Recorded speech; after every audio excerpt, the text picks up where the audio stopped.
Hi, a great day to everybody who's watching this live show for Better Today. My name is Gretchen and I am a TV host, a youth advocate, and I also do a lot of advocacy work for my own advocacy arm called Women in Action. I have been very busy this quarantine, this pandemic.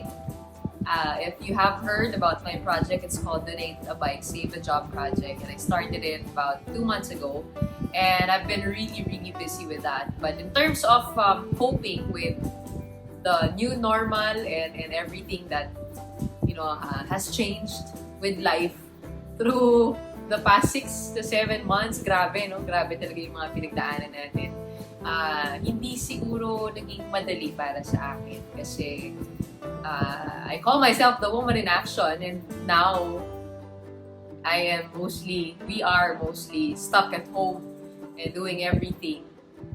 And just imagine the shift from a hyperactive lifestyle to a lifestyle that is super slowed down. So, grabe, di ba? Grabe din talaga yung naging shift sa buhay ko. With that comes a lot of mental health adjustments, mental health issues, and coping mechanisms to be able to survive this COVID-19 crisis. I think that mental health affects us all. Lahat-lahat talaga tayo. Lalo na ngayong pandemic na ang daming uncertainties, ang daming hindi natin alam, hindi natin maintindihan, hindi natin alam kung what we're supposed to do on a day-to-day basis. Kung nasanay kayo na may schedule, ngayon, you're left to plan things on your own. Kung nawalan kayo ng trabaho, kung nawalan kayo ng network katulad ko, di ba? So, it creates a lot of turmoil in the mind. So, naniniwala ko na talagang relevant yung mental health ngayon. Ngayon kasi it's something that we really need to look into. We really need to take care of. My own mental health, I think, sasabi ko na kahit pa paano, medyo nakapag-adjust na ako sa new normal. Pero nung start, ang dami ko din anxieties. Daming mga nights na hindi rin ako makatulog. Ngayon, medyo awkward pa rin yung sleeping pattern ko. Puyat pa rin lagi, ang dami iniisip. Pero relatively healthier na ako kasi siguro natanggap ko na din na this is how everything is going to be for quite a while. And I have been reflecting a lot. I have been praying a lot through this whole pandemic, and that has helped me greatly. Siguro yung pinaka nakatulong sa akin is setting up a routine that helps me stay healthy. Physically and emotionally, mentally. Ano nga ba yun? In the morning when I wake up, I drink my coffee, I talk to my mom, I read the Bible, I journal, I pray, and the things that I don't have any answers to, I let that go and I leave that to God. So I think my faith has really played a big factor in my mental health. As a public personality, may pressure sa amin, or not necessarily pressure, but responsibility to be able to use our platforms and harness its power to help other people, especially in the pandemic. And I've been trying to do that. Nung simula nung lockdown, ang ginawa ko, dahil ako ay isang Happy News Ambassador for TV Patrol, I look for stories of inspiration, stories of light throughout this pandemic.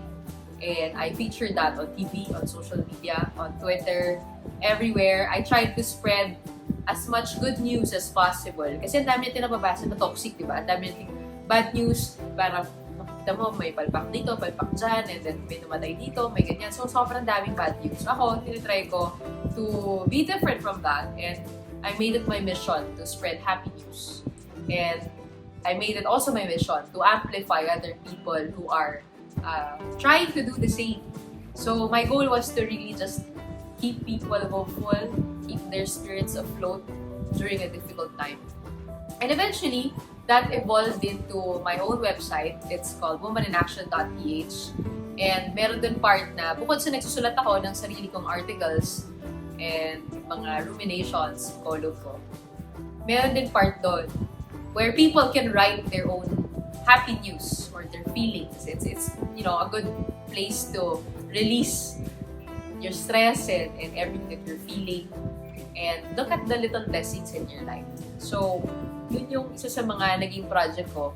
I released that on my 30th birthday. I realized down the line, as you were doing this, malaki pala yung naitulong niya sa sarili kong mental health. Kasi imbis na maisip ko na what's next for my life, kasi nawala yung ABS-CBN, nabibisi yung utak ko sa ginagawa namin na project. And sabi ko that we're really happy to be able to serve people. Every Sunday, we do the bike give-outs every Sunday. And it's nice that, our minds are busy with serving our purpose and going outside of ourselves and thinking of what we can do instead of the things that are uncertain and the things that we can't do. Diba? Parang it's nice to be able to focus on ano ba yung pwede natin gawin at this time, at this moment, with all the limitations around. It's been an overflow of blessings ever since I started the bike project. I am amazed with God's grace, with the people who have been donating to our project. Masarap din ang pakiramdam kapag natutulungan mo yung mga tao. Kapag nakikita mo sila, nakakausap mo sila, nakita mo yung ginahawang may bigay mo sa kanila. Tingin ko, isa ito sa mga pwede ninyong gawin. Kung if you're feeling lost right now, you don't know what to do, you don't know, when your next job is or what your next job is. It's important to keep the mind busy with productive work. And it's important to remind yourself of your purpose. And it's not necessarily like starting your own fundraiser like I did. It would be good if you did, but it can be as simple as being there for a friend, talking to your family, dedicating your time to fixing the house, making it a good place to live in. Purposeful work, purposeful needs. I think that helps a lot. Dami ko kaibigan na may anxiety at depression. I see it on my feed even sa Twitter. And I am also counseling this girl who is facing depression and has been suicidal in the past. And I think, people just need somebody to talk to nowadays because there's so much stress. There's so much, parang worries. But when people get to vent that out, when people get to have somebody to listen to them, malaking bagay na yung company na yun malaki na rin natatanggal na loob mula sa chest at sa mga puso nila. So just being there for people is so important. Tingin ko, para I really wanted to make the most out of 2020, that I didn't want to slash this year off na parang wala lang na sayang na. Parang siguro ako iniisip ko, ano bang pwede natin gawin para maging fruitful pa rin yung 2020. And, I've been reflecting the past weeks or so. Sabi ko, laki na pala ng growth ko as a person. In terms of dealing with the challenges. And I'm proud na naging productive pa din kahit na ang daming problema, ang daming nangyayari, ang daming chaos sa labas. But I was still able to get up and do meaningful work for me. Siguro yung mission ko and purpose ko is still there even without official roles or labels. Being able to live that out keeps me going. And I guess prayer, just talking to God and asking Him, listening to Him. What should I do in this season, in this time of crisis? I think we all have that. We all have a purpose. We all serve a purpose. So just finding that will keep you going also. I would say patience if you don't have the answers yet. Resilience, that even if you're not okay, you accept that you're not okay, and then have patience with yourself, that you're going through a process and seeing yourself through the situation and not allowing yourself to be defeated by anything, allowing your spirit to be defeated. I think it's a choice. Every day, we have two choices. Pwede tayong maging malungkot, pwede tayong magalit, pwede tayong mainis. Pero meron din tayong choice kung gusto natin to make the most out of our time, to face our day with a smile, to be strong and resilient, to exceed your expectations for yourself, to be kind to the people around you. I think there's always a choice. And in a time of crisis, I choose to be the better person. I choose to be good, be a light in a time of darkness. What does being better today mean for you? Being better today means just trying to do better than the day before. I think that's it.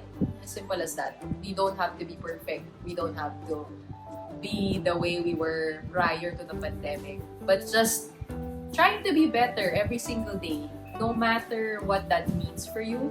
If it means, fixing your habits, fixing your patterns and routines, being a better person to the people around you, running a kilometer more, getting one thing done a day. Alam ko sa mga estudyante, mahirap yan.